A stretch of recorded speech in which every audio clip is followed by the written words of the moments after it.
Hello everyone and welcome to Overwatch Otaku. Today we are talking about Venom, the movie.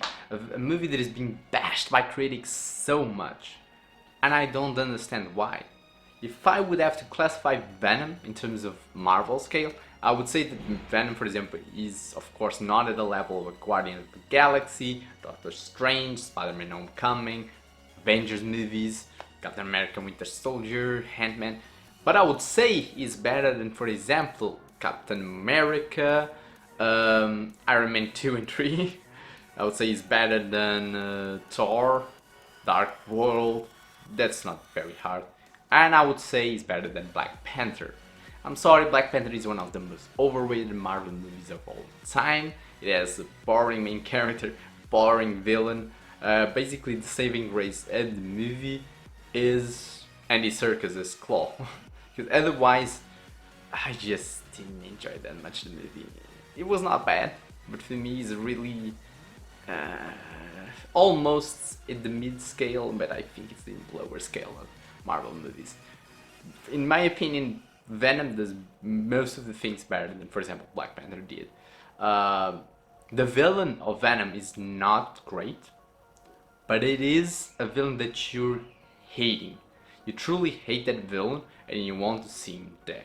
Because he's a prick, he thinks he knows what's best for the world and he doesn't mind any wrongdoings that he does to reach that goal. You really hate that character by the end of the movie. There's only three main characters I would say in the movie, and it is Eddie Brock, his wife, and the villain, the guy that is running Life Foundation. And I think both Eddie Brock and the villain are really well done. His wife is a character that I hated in the beginning of the movie, and I don't know if I still hate her in the end. She's like the type of woman that I would say no man should date in his life. She's a really pricky character. But Eddie Brock, Tom Hardy does an amazing job with Eddie Brock and Venom. Like the banter between the symbiote that he hears on his head and Eddie Brock is great because people look at him and looks like a crazy person. He's hearing the voices and he's talking to himself, and it's really well done. I think they nailed the actor. So any defects that the movie has, they have a strong foundation to make a sequel. The movie has great action scenes and great comedy. It can be sometimes dark and like almost like trying to be scary. It's not really scary, but it's trying to be. But certainly it's funny, and a lot of people think that is a bad thing. I didn't think it was a bad thing at all, because again, it is very reminiscent of the 90s Venom character. And yes, great one-liners. You can see why he becomes an anti-hero. I think the reasoning for him and Brock to work together well is great, and you really feel for the character. You really like the character in the end of the movie. The action scenes for the most part are really good. But the final boss battle, I gotta say that two dark creatures fighting in the night without very low light, it's just a bit of a mess. Like the final battle is the only one that I can criticize and say that deserved better, because sometimes you don't know which character is which. But it didn't ruin the movie for me. I was with friends and they all enjoyed the movie, they all had a great time. So I can definitely recommend Venom. And I hope Venom does well enough to get a sequel and to be cemented as a franchise that is worth both Sony and, if Marvel gets their hands on it, to develop.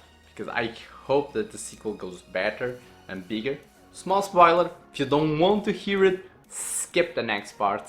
Skip a little bit ahead, because I'm going to say something that probably a lot of you already know. It is that we get a tease in the post-credit scenes. We get a tease of Cletus Cassidy. If you don't know, Cletus Cassidy is Carnage. So the idea is that Carnage will be in the second movie.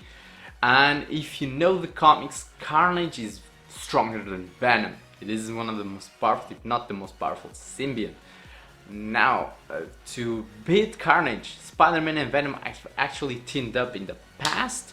And if they want to do a sequel really well done, they need to find a way to mix Spider-Man with Venom in that movie. Be not a Venom, not a Spider-Man movie, be a Carnage movie. take a hint from what Infinity War did and push in a way that Spider-Man wants to stop Carnage because Carnage appears, and Venom also wants, and they have to team up together to beat Carnage. And you could even name the movie Ultimate Carnage because that's the name of the comic book, one of the most famous comic books of Carnage, and I think would be so good. But that's my opinion of Venom. Did you see Venom already? Did you like it? How would you scale Venom in terms of Marvel movies? And I hope you enjoyed the review. I'll see you guys next time. Do it! Just do it!